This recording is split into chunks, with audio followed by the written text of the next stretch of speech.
I wanted the movie to end with the T-Rex having killed the last raptor, doing that heroic King Kong-esque roar.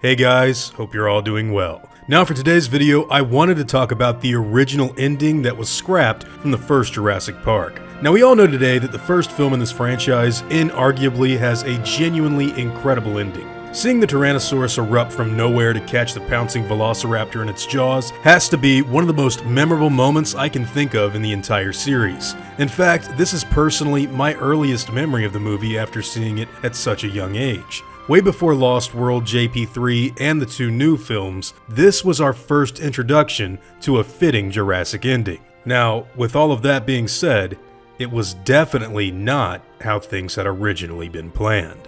You see, during the production of the first movie, Steven Spielberg was working around the clock to make sure that the film wrapped shooting ahead of schedule. In order to accomplish this, he actually shot a lot of what was planned to be the second unit's work himself, and he even had Dean Cundey set up more than 15 shots in a single day. In the director's own words, he hadn't worked on a film this fast since 1981's Raiders of the Lost Ark. With this movie going ahead of schedule so quickly, it gave Spielberg some much needed time to refine everything that he wanted to present to the movie's audience. This included one of the most important aspects of the original film, the ending.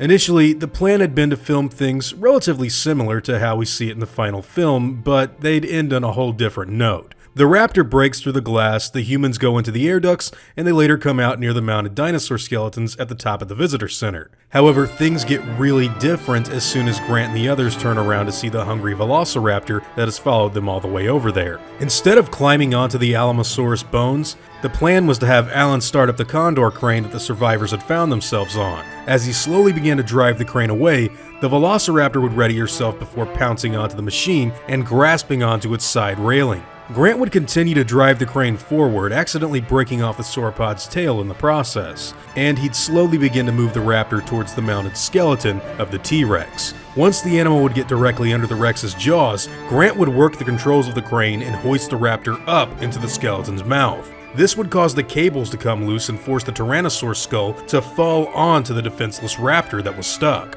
The animal would scream in pain and blood would flow out from the skull once it hit the ground, all while Grant would lower the machine down to crush the raptor between the metal of the crane and the teeth of the fossilized Rex.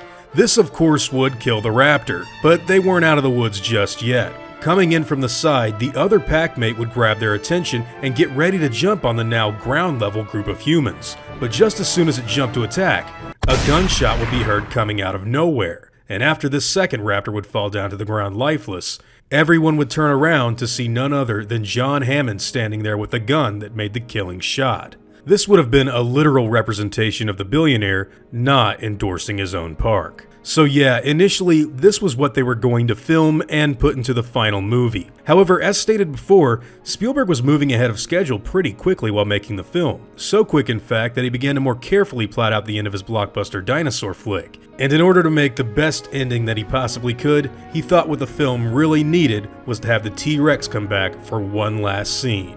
When I saw the main road attack, I said, I think our star in this movie is the T-Rex. The audience will hate me if the T-Rex doesn't come back and make one more heroic appearance. So I just concocted the idea that there'd be a big raptor T-Rex fight. In order to make this new ending a reality, Steven called up production designer Rick Carter to fine-tune the details on how this would all go down, which led to a pretty interesting conversation that Rick recalls. He said, I've got to have the T-Rex back, and I said, well, how does it get in?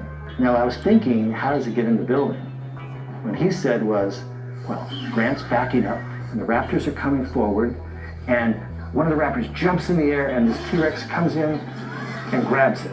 And I just cracked up because he described how T-Rex got into his movie, not how it got in the building, from the top of the frame. All in all, I personally think that this was one of the greatest changes that was made to the final film during shooting. Interestingly, this would set a precedent that would be followed in every subsequent film in the franchise, with the exception of Jurassic World. To date, 4 of the 5 Jurassic films that have been produced have had their endings changed during filming itself. Lost World went to Santiago, JP3 threw out everything, and Jurassic World Fallen Kingdom altered a lot of the stuff involving the Indoraptor and Iris.